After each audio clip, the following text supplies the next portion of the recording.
Good morning, Roanoke. 7 a.m. on a Saturday, and oh my goodness, there's a little bit of a cool breeze out here in the back, so let's enjoy it while we can because it's supposed to get hot today. I'm supposed to do that Afterthoughts early in the week, but that just didn't happen this week, so we're going to squeeze it all into one. This will be your Afterthoughts from last Sunday, which was July 10th, as well as your preview for tomorrow, which is July 17th. And I'll leave it up for a few days so you can scope it out. We're continuing our journey through the Old Testament. We have looked at the story of Adam and Eve, and now we are moving on to the story of Abraham. And by the way, let's go and do the preview next Sunday, July 17th. It's going to be Joseph, one of the great stories of the book of Genesis. The story of Joseph takes up from chapter 37 to chapter 50, which is a huge chunk of the book of Genesis. It's almost as many chapters as the entire Gospel of Mark, someone noted. That's pretty amazing when you think about it there. That's a lot of material on this one character. A sip of coffee here, keep me going. And when we look at Joseph, we're going to be looking at the turning points of his life where he had a decision to make. And I've got a really sweet quote from a current British theologian, N.T. Wright, that helps talk about how these turning points happen, not just in the lives of Bible characters, but for all of us, and that they are really a big deal for us. I'll save that for tomorrow there, but be sure and scope that out, the story of Joseph and all that has to tell us. Well, let's talk about Abraham a little bit. The story of Abraham is really a turning point in the book of Genesis because everything up until that point really has counterparts in other philosophies and religions of the Middle East. The story of creation, the story of the first human beings, in our case Adam and Eve here. The story of Noah and the great flood is not just the Old Testament in which we find that in other traditions, and this curious story of the Tower of Babel. We don't have time to get all into that, but that's sometimes called prehistory. It's the story of all of humanity. And with Abraham we get a turning point because that's where we begin to talk about the story of a particular people. Everything has been general up to this point. It's talking about universal truths. And with the story of Abraham, we begin to see and understand the unfolding of God's plan for a particular people, particular descendants, which would become a particular nation.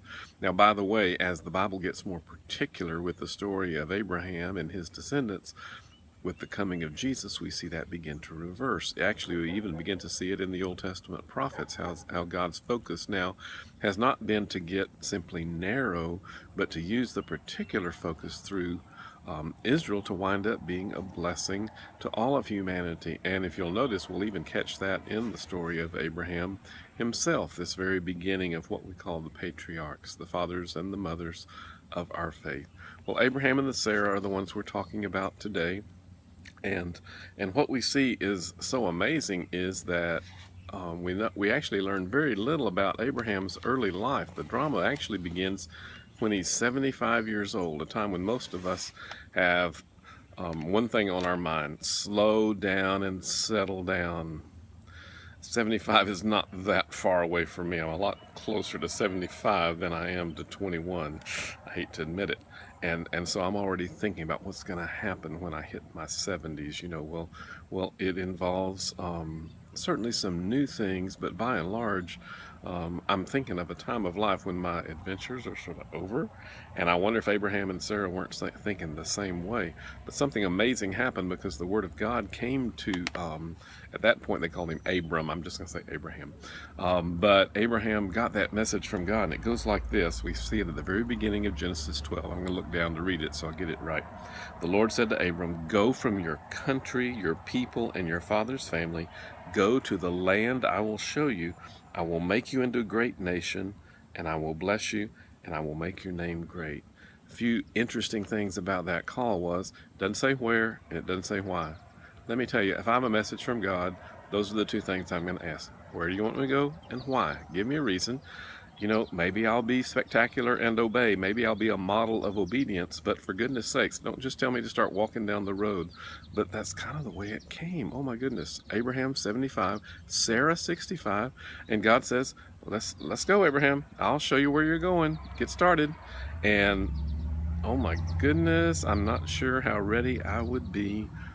I don't know if the Bible left something out, but one thing we really notice about Abraham's response It's absolutely incredible. Some people have said this would be one of the best memory verses in the Bible, except I'm not sure we'd take it seriously. We see it in verse 4 of chapter 12. It says, "So Abram went just as the Lord had told him." Think about those three words. So Abram went.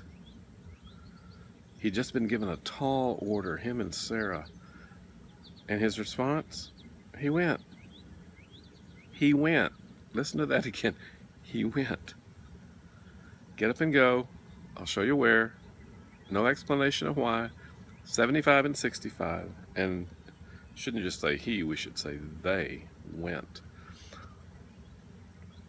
Does God still want us to do that? Does God still want us to turn on a dime and be ready to follow? Well, we got to listen to do that too. But, oh my goodness, let's be careful of settling down. If you're closer to 75 than you are to your teenage years, be careful of thinking, well, my time's over. My time of excitement and adventure is over. That's probably what Abraham and Sarah thought, but it didn't quite work out that way. The other thing we see about Abraham is that he waited on God's timing. This journey was amazing, and certainly God did show him where to stop, but the promise was to be a great nation. And actually, you fast forward to 24 years, and God renews the promise and says, okay, you and Sarah are going to have a son. Well, Abraham actually did have a son by another mom at that point, and he thought, well, that's probably good enough. But God says, oh no, I told you I have plans for you. We got plans. Get ready. Go redecorate that back room. You're going to be having a baby. And both Abraham and Sarah's response was to laugh. They thought that was the most hilarious thing they'd ever heard. I wouldn't have known whether to laugh or cry, honestly. To think about, okay, 99 and 89, let's raise a family.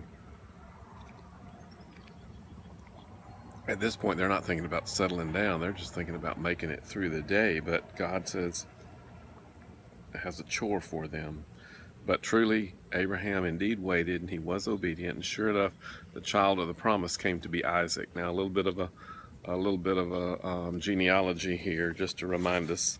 What we're doing here is that Abraham and Sarah were the parents of Isaac, and then Isaac had his son Jacob. Jacob becomes the nation of Israel, and then Joseph will be the son of Jacob. So that's how we get where we're going next week in the focus on Joseph. The New Testament keeps talking about Abraham as a model of faith and obedience. Have you ever heard the old song, Trust and Obey? It's a good song for Abraham because that's exactly what he did. He trusted and he obeyed. Romans says, when there was no reason for hope, Abraham believed because he had hope. He kept believing in God's promise. He kept believing. Kept. Hebrews, he was patient while he waited. That was the promise. I will make you to a great nation. If you go to this land I show you, I will bless you. I'll make your name great. One other thing, go back to that early part of chapter 12. This is a reminder that even though God is beginning his particular work that will lead to a nation, God still has in mind something greater. We see that from the very beginning of the Abraham story, Genesis 12:3. I have no idea that he even began to understand what this means, but God said to Abraham, you will be a blessing to others. All nations of the earth will be blessed because of you. The New Testament will later say that those who have faith are the children of Abraham. People long would talk about their genealogy as being important, and Jesus is part of that genealogy. Jesus is a descendant of Abraham, but Jesus himself said God could raise up descendants of Abraham from the rocks. Don't tell me about your birth line. And in the New Testament, those who have faith are children of Abraham. So to be a son or a daughter of Abraham, don't look at your birth certificate. Look at your trust and your obedience.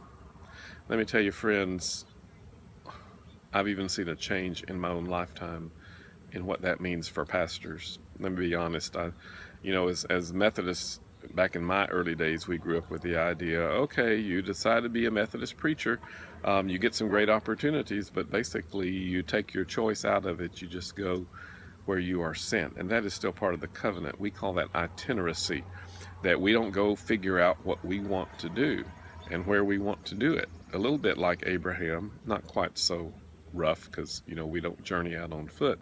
But nevertheless, we come together and we're told, where we are to serve.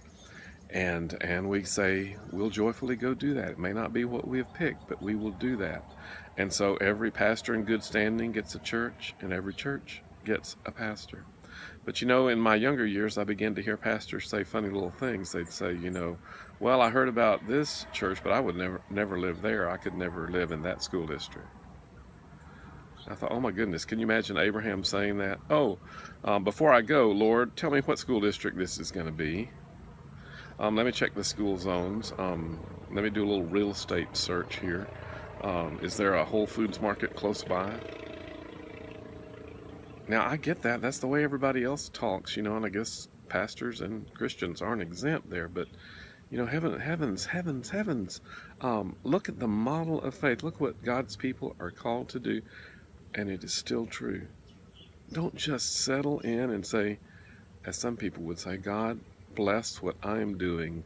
The model of Abraham is to say, wait a minute, how about this? How about saying, Lord, help me to do what you are blessing? That's a different model of thinking about it.